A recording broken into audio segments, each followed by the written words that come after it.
صبح کی ٹھنڈی ہوا، چڑیوں کی چہچہاہٹ، کھلی کھڑکی سے اندر آتی پھولوں کی مہک اسے اندر تک سرشار کر رہی تھی۔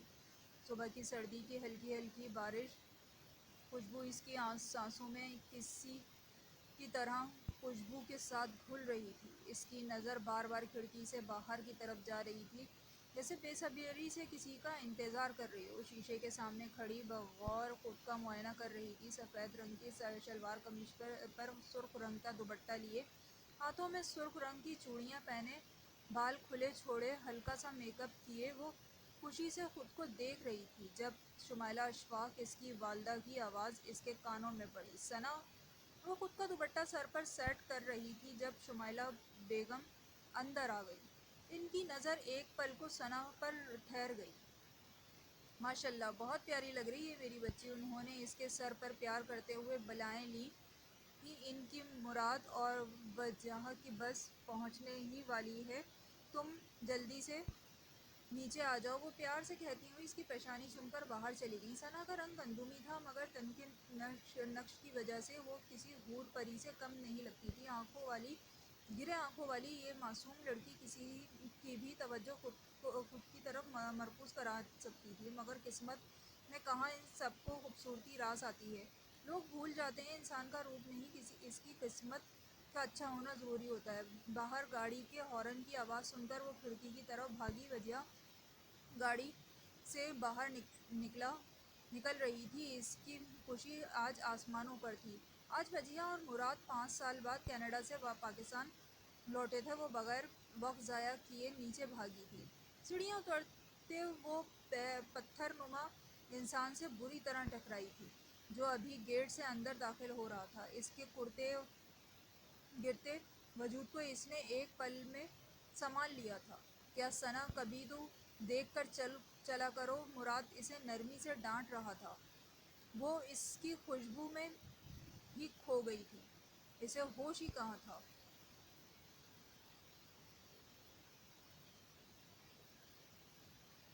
ایک وہی تو تھا جس کے عشق میں وہ پاگل تھی، جس کی قربت کی وہ خواہش مند تھی، جس کے حصار میں جس کے قریب رہ کر وہ خود کو محفوظ سمجھتی تھی۔ مراد نے ہمیشہ وجیہہ کی طرف اسے پیار دیا تھا، پر وہ تو عشق کی وادیوں میں ہی اسے اپنا سب کچھ سمجھ بیٹھی تھی۔ مراد ثنا کو وہیں کھڑا کر کے چھوڑ کر سب سے ملنے لگ گیا تھا، اور وہ وجیہہ سے مل رہی تھی۔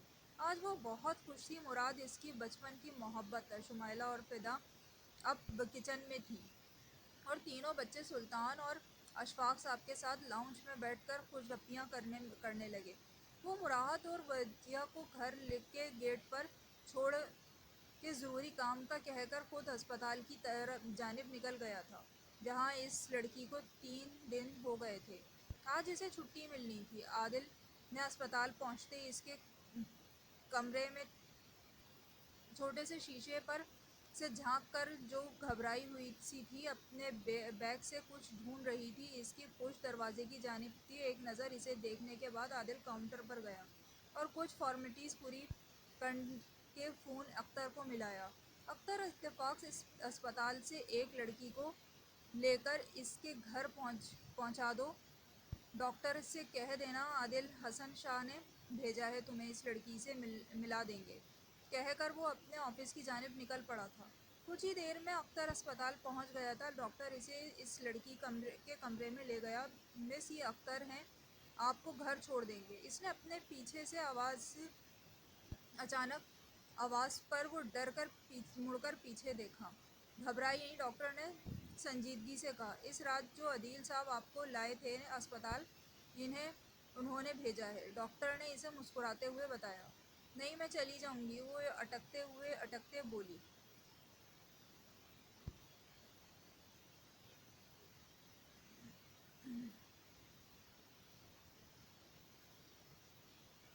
جیسے ابھی بھی خوف میں ہو۔ دیکھیں، ڈریں نہیں، آپ بالکل محفوظ ہیں، بس اپنے گھر کا پتہ بتا دیں، آپ کو گھر چھوڑ دوں گا۔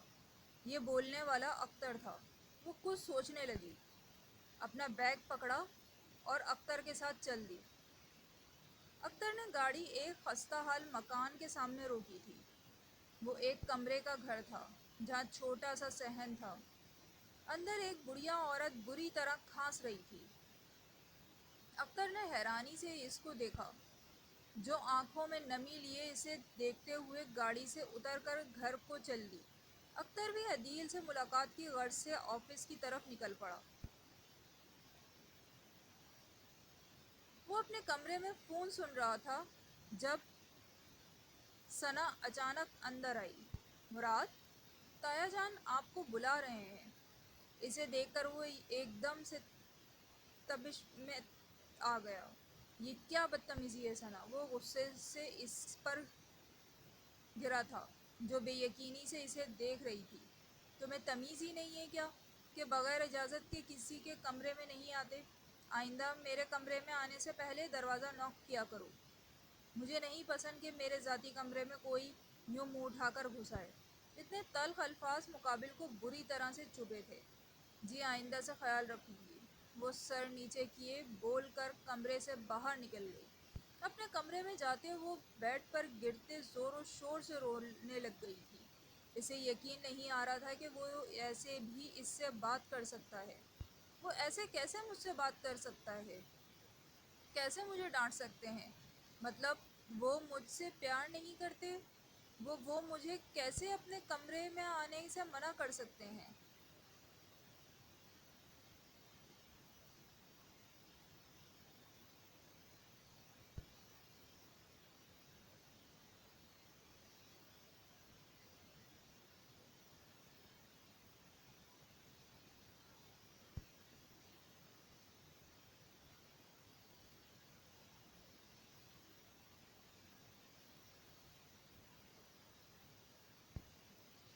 ذاتی کمرہ؟ مطلب میں ان کی زندگی میں کہیں بھی نہیں؟ وہ بیڈ پر اوندھے منہ لیٹی اپنے سے مخاطب زارو قطار سے رو رہی تھی۔ وہ ثنا کے بلانے کے بعد سیدھا اسٹڈی روم میں گیا تھا، جہاں سلطان احمد شاہ اور اشفاق احمد شاہ اس کا انتظار کر رہے تھے۔ جی بابا، آپ نے بلایا؟ اس نے اسٹڈی کا دروازہ کھولتے پوچھا۔ جی بیٹا آؤ، یہاں بیٹھو۔ سلطان صاحب نے شفقت سے اس کے پاس بٹھایا۔ مراد بیٹا، تم جانتے ہو ہم نے ثنا کو محبت سے پالا ہے، اور ایک ذمہ داری اس کی تمہارے سر پر بھی ہے، جیسے آپ وقت آ گیا ہے پورا کرنے کا۔ ہم چاہتے ہیں تم ثنا کی رخصتی لے لو۔ رخصتی؟ کیسی رخصتی بابا؟ وہ حیرانگی سے انہیں دیکھنے لگا۔ بیٹا شاید تمہیں یاد نہیں، 14 سال کی عمر میں ہی تمہارا اس سے نکاح کر دیا گیا تھا۔ نکاح میں نے نہیں مانا ایسے نکاح کو بابا؟ وہ بچپن میں گڑیا گڈے کا کھیل کھیل میں آپ کو اس سے نکاح کا نام کیسے دے سکتے ہیں؟ وہ سخت لہجے میں ایک ایک لفظ پر زور دے کر بول رہا تھا۔ سلطان احمد سمجھ گئے تھے کہ مراد نے ایک دفعہ انکار کر دیا تو بات پیار سے نہیں سختی سے آگے بڑھے گی۔ وہ خاموشی سے اسے سن رہے تھے۔ بابا میں کسی اور کو پسند کرتا ہوں اور شادی بھی اسی سے کروں گا، ان تینوں کے علاوہ کوئی اور بھی نقص۔ یہ سب باتیں سن رہا تھا۔ مراد زبان کو لگام دو، 2 دن سے بعد ثنا کی رخصتی ہے اور یہ میرا آخری فیصلہ ہے۔ ان کے لہجے میں بلا کی سختی تھی۔ مراد یہ فیصلہ سن کر غصے میں روم سے باہر نکلا اور جب سامنے کھڑی ثنا پر پڑی، جو شمائلہ کے بلانے پر خود کو کمپوز کرتے ہوئے نیچے آئی تھی۔ وہ ساکت کھڑی اسے دیکھ رہی تھی، جو اسے نظر انداز کر کے کمرے سے باہر جا چکا تھا۔ ثنا کو دیکھ کے سلطان اور اشفاق نے اسے اپنے پاس بٹھایا تھا، شفقت سے اس سے پیار کیا۔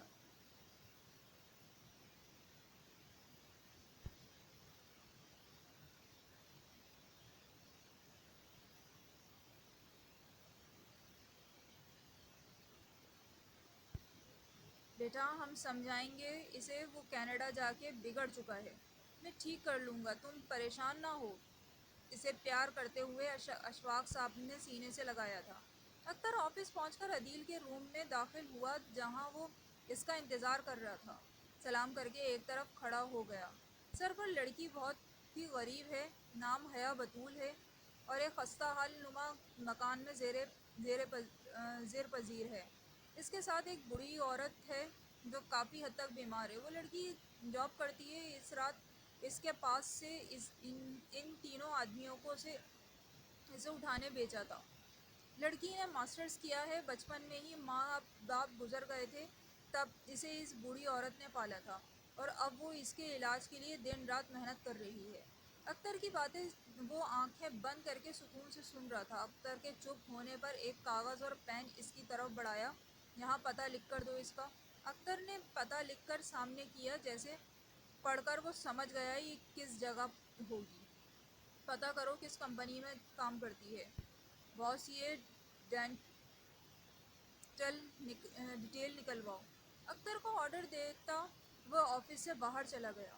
وہ بے مطلب سڑک پر سگریٹ کے کش لگاتا رہا، دوڑا رہا تھا، جب اس کی ذہن میں پھر وہ آنکھیں آ گئیں جو سالوں پہلے اس کا سکون لے گئی تھیں۔ ماضی، وہ لائبریری میں تھا جب اس نے کتابوں کے بیچ میں سے دو چمکتی ہر آنکھوں کو دیکھا تھا۔ وہ کھو سا گیا تھا ان آنکھوں میں۔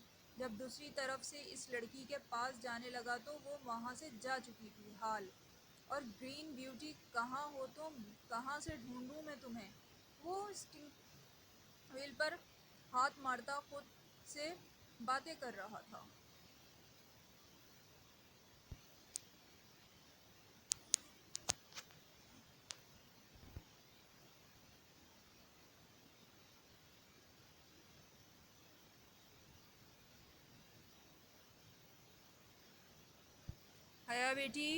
حیا بیٹی، بلقیس آپا اسے پکار رہی تھیں، جو نئے انٹرویو کے لیے اپنی چادر 4 جوڑوں میں سے کوئی ایک پہننے کے لیے سلیکٹ کر رہی تھی۔ جی آپا، ان کی آواز پر دوڑتی ہوئی پاس آئی۔ آپا کی طبیعت پہلے سے زیادہ خراب تھی۔ انہوں نے حیا کا ہاتھ پکڑ کے اس کی گود میں سر رکھا۔ حیا بیٹی، مجھے لگتا ہے میرے پاس زیادہ وقت نہیں ہے۔ میرا سفر زندگی ختم ہو چکا ہے۔ نہیں آپا، ایسے مت کہیں، آپ ہیں تو میں زندہ ہوں۔ حیا، میری بات سنو، انہوں نے اٹکتے الفاظوں سے اسے پکارا تھا۔ جی آپا، اس نے محبت سے جواب دیا۔ میرے بات اپنا بہت خیال رکھنا، خود کو مضبوط بناؤ، ہر مشکل پر آنسو مت گرانا۔ تم بہت بہادر ہو، بہت کچھ سہا ہے تم نے۔ یہ چھوٹی چھوٹی مشکلات تمہارے لیے کچھ نہیں ہے۔ حیا بیٹی، اللہ تمہاری حفاظت کرے، پر تمہیں خود بھی تو اپنی حفاظت کرنی ہوگی۔ وہ اسے مرتے ان آخری لمحات میں بھی تلقین کر رہی تھی۔ حیا کچھ کہنے لگی تو ان کے چہرے پر نظر ڈالی جو ہمیشہ کے لیے خاموش ہو گیا تھا۔ وہ ایک دفعہ پھر یتیم ہو گئی تھی۔ کوئی بھی نہیں رہ گیا تھا اس کا۔ بالکل تنہا اس اجنبی دنیا میں رہ گئی تھی۔ محلے والوں نے کچھ مدد کی اس کی کفن دفن کے معاملات میں۔ وہ جنازے کے پاس بیٹھی سر ہاتھوں میں لیے رو رہی تھی، جب ایک نفوس اس سے آنکھوں میں نمی لیے دیکھ رہا تھا۔ وہ اس سے بات کرنے آیا تھا، پر وہاں کے حالات دیکھ کر کچھ دیر رکا اور چلا گیا تھا۔ وہ سیدھا اپنے فارم ہاؤس گیا تھا، جہاں اس نے ان 4 آدمیوں کو زنجیروں میں جکڑ رکھا تھا۔ ان کے کمرے میں جاتے ہی ان پر دھڑا دھڑ مکے برسانے لگا۔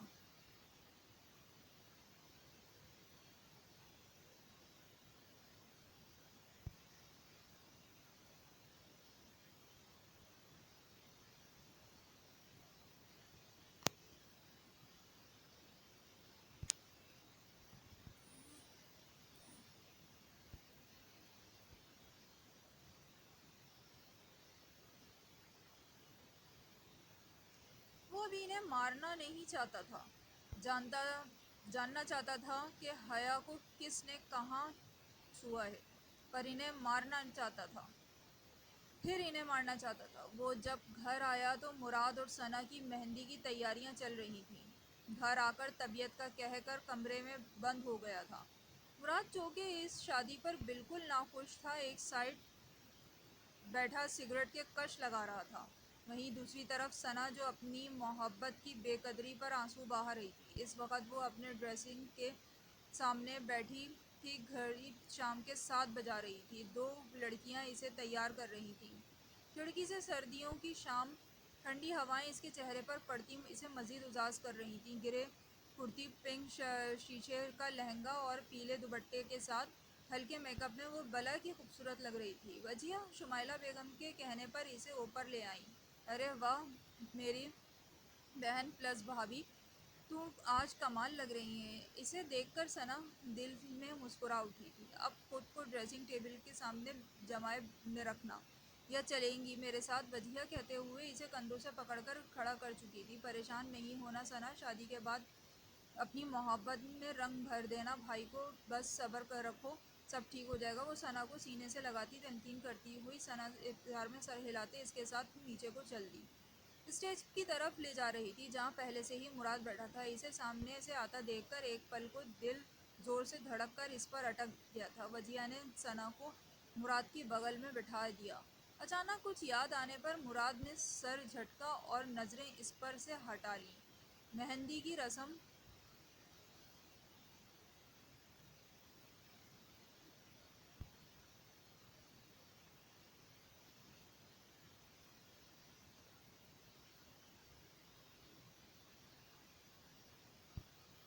شروع ہو چکی تھی۔ سب باری باری رسم کر رہے تھے۔ ثنا بیٹھ بیٹھ کر تھک چکی تھی۔ اس نے شمائلہ بیگم کو بلا کر ان سے کمرے میں جانے کا کہا تو ایک ہی دفعہ میں مان گئی۔ مراد اس کی اس حرکت پر حیران سا رہ گیا۔ یہ لڑکی تو ہر پل میرے قریب رہنے کے بہانے ڈھونڈتی تھی اور آج مجھ سے دور جانے کا کہہ رہی ہے۔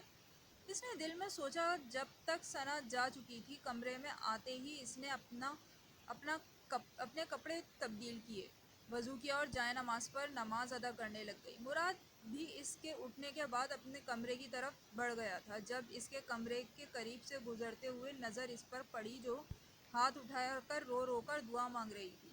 کیا یہ لڑکی ابھی تو طبیعت نہیں ٹھیک تھی، آرام کا بول کر اوپر آئی تھی اور نماز پڑھنے لگ گئی، مطلب طبیعت خراب بس بہانہ تھی۔ وہ ایک نظر اسے دیکھ کر اپنے کمرے میں چلا گیا۔ آج وہ اکیلی تھی، کوئی آواز نہیں تھی جو اسے پکار لے۔ بے بس سی وہ لڑکی ساری رات بس روتی ہی رہی تھی، پل پل کو اپنا ماضی یاد کرتی۔ وہ پھوٹ پھوٹ کر رو رہی تھی۔ کوئی نہیں تھا اب جو اسے سہارا دے، بالکل اکیلی ہو گئی تھی۔ آج پھر اس نے انٹرویو دینے کا ارادہ کیا تھا۔ تقریباً 8 بجے وہ اٹھے، 2 نفل ادا کیے اور کپڑے تبدیل کر کے نکلی۔ کھانے کو تو ویسے بھی اس کے پاس کچھ نہ تھا، صبر شکر کر کے اس اپنے دن نکال لیتی۔ 1 گھنٹے بعد وہ ملک کی سب سے بڑی کمپنی کے سامنے کھڑی تھی۔ کنفیوز سی ہوتی وہ اندر داخل ہوئی جہاں بہت سے ورکرز تھے، جن میں عورتوں نے پینٹ شرٹس پہن رکھی تھیں، دوپٹے سے بے نیاز۔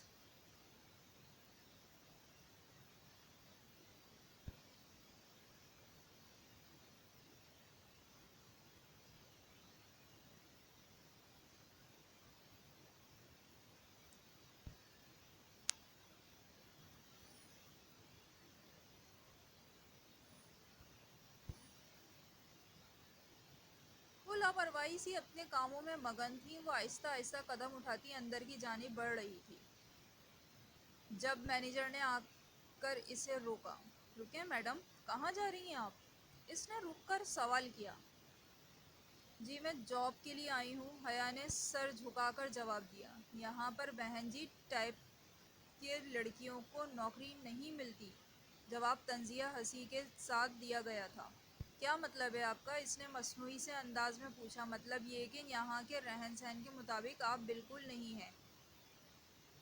مینیجر نے بازو سے پکڑ کر اسے باہر نکالتے ہوئے کہا۔ کوئی یہ سب کارروائی اپنے لیپ ٹاپ سے دیکھ رہا تھا، پر لڑکی کی پشت کیمرے کی طرف تھی۔ مینیجر کی اس حرکت پر اس نے غصہ ضبط کرتے ہوئے کہا، لگتا ہے آپ کی کمپنی میں عورتوں کی عزت نہیں کی جاتی۔ مجھے کرنا بھی نہیں ایسی کمپنی میں کام جہاں عورتوں کی عزت نہ کی جاتی ہو۔ اختر اسے دیکھتے ہی اس کے پاس آیا تھا۔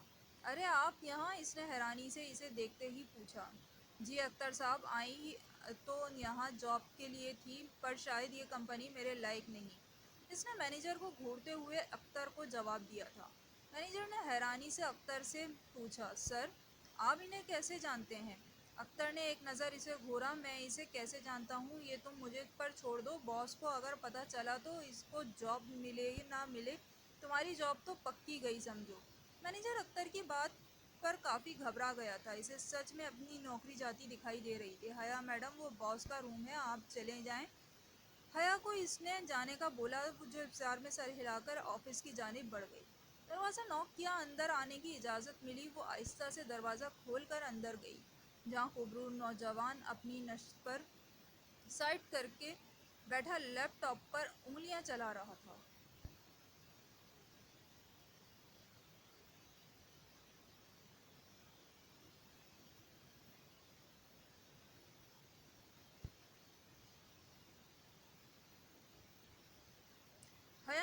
آہستگی سے سلام کا جواب بھی اسی کے انداز میں ملایا۔ حیا اس طرف کھڑی ہو گئی۔ لیپ ٹاپ پر نظر جمائے اس نے ایک ہاتھ سے بیٹھنے کا اشارہ کیا۔ کافی گھبرائی ہوئی تھی وہ کب سے اس کے فارغ ہونے کا انتظار کر رہی تھی، جیسے ایک دفعہ بھی ابھی اسے دیکھا نہیں تھا۔ کچھ ہی دیر میں وہ فارغ ہو کر اس کی طرف متوجہ ہونے لگا، پر اس لڑکی کو دیکھ اس کے حواس ہی کہیں اور کھو گئے تھے۔ زیر لب نکلا تھا حیا کی آنکھیں جھکی ہوئی تھیں۔ حیا نے اس حادثے میں عدیل کو دیکھا نہیں تھا، اس لیے وہ اسے نہیں جانتی تھی، لیکن نام اس نے سنا تھا کہ کوئی عدیل حسن شاہ اسے اسپتال لے کر آیا ہے۔ وہ ہلکی فیروزی رنگ کے بالکل سادہ سے سوٹ میں تھی۔ شیفون کا اہم رنگ دوپٹہ اس کے سر کی طرف جھکائے بیٹھی تھی۔ حیا میڈم، انٹرویو شروع کریں؟ عدیل کے بولتے ہی اس نے سر اٹھا کر اسے دیکھا تھا، سر میں سر ہلایا، پر مقابل تو آج ایک سے ایک دھچکا دینے والا تھا۔ Green beauty. حیا نے حیرانی سے اسے دیکھا، جس کی آنکھیں مکمل اب بھر چکی تھیں۔ وہی آنکھیں، بالکل یہی آنکھیں تھیں جو انہیں کیسے بھول سکتا ہے، یہی تھیں جو میرا سکون لے گئیں۔ سوچتا ہوا سر پکڑ کر بیٹھ گیا۔ حیا کو پریشانی سی ہوئی۔ آپ ٹھیک تو ہیں نا سر؟ حیا نے اپنا پانی کا گلاس اس کے آگے رکھا، پھر جو اسے دیکھ کر پاگل ہو رہا تھا، اس کی خاطر وہ سالوں سے مارا پھر رہا تھا، آج وہ اس کے سامنے بیٹھی تھی۔ آپ کل سے جاب پر آ جائیں، مینیجر کی پوسٹ پر۔ سر، میرا انٹرویو ہو گیا، آپ چاہیں تو آج سے ہی جوائن کر لیں۔ وہ اس کی صورت اپنی آنکھوں میں دور تک جانے دینے سکتا تھا۔ حیا نے بغیر انٹرویو مینیجر کی پوسٹ مل گئی۔ وہ شکریہ ادا کرتی ہوئی اختر صاحب کے پاس چلی گئی۔ اس نے سارا کام پوچھ سکتی ہیں۔ اس کے جاتے ہی عدیل نے فون گھمایا۔ مینیجر کو اپنے آفس میں بھیجو، فوراً 2 منٹ میں مینیجر اس کے روم میں تھا۔ عدیل اپنی خونی آنکھوں سے اسے گھور رہا تھا، جو کب سے سہما کھڑا ہوا تھا۔